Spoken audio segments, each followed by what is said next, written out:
Lot lève les yeux et voit toute la plaine du Jourdain, bien arrosée et fertile, et il l'a choisie pour lui. Il se sépare alors de Abraham. De la part d'Abraham, c'est un triomphe sur l'ambition. Aussitôt Dieu s'approche de lui et lui dit, lève les yeux, tout le pays que tu aperçois, je te le donnerai, et toi, à toi et à tes descendants pour toujours. Je rendrai ta postérité aussi nombreuse que les grains de poussière de la terre. Genèse 13, 14, 16.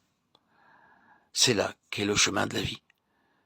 Cet esprit d'acquisition terrestre, d'ambition, de gratification, ce besoin de posséder quelque chose ici-bas, devient pour l'autre le chemin de la mort. Abraham abandonne tout ce qui concerne ce monde, l'abandonne pour Dieu, et Dieu intervient.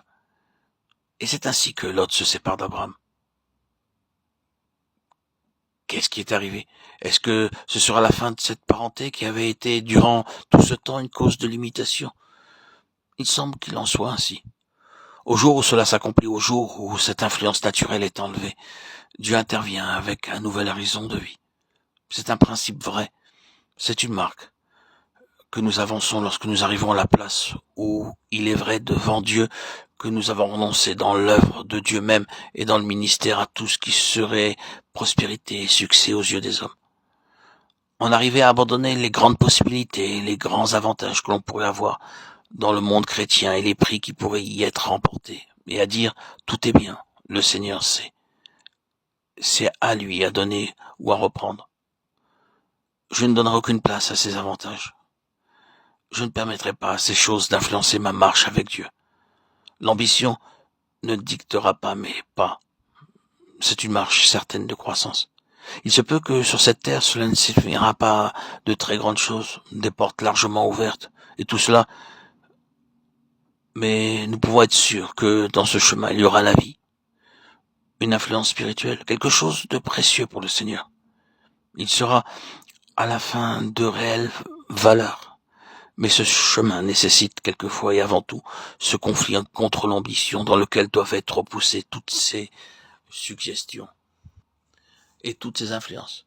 Et il faut ensuite que nous arrivions à la place où nous voyons que le chemin de la vie consiste à marcher avec Dieu, alors même que cela nous coûterait tout.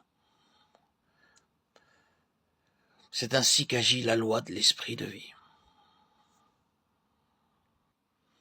Nous ne sommes plus alors dans le désir, dans ce monde. Nous n'avons plus l'ambition de la nature. Nous n'avons plus l'ambition du succès. Notre ambition est tournée vers la loi de l'esprit, vers Dieu.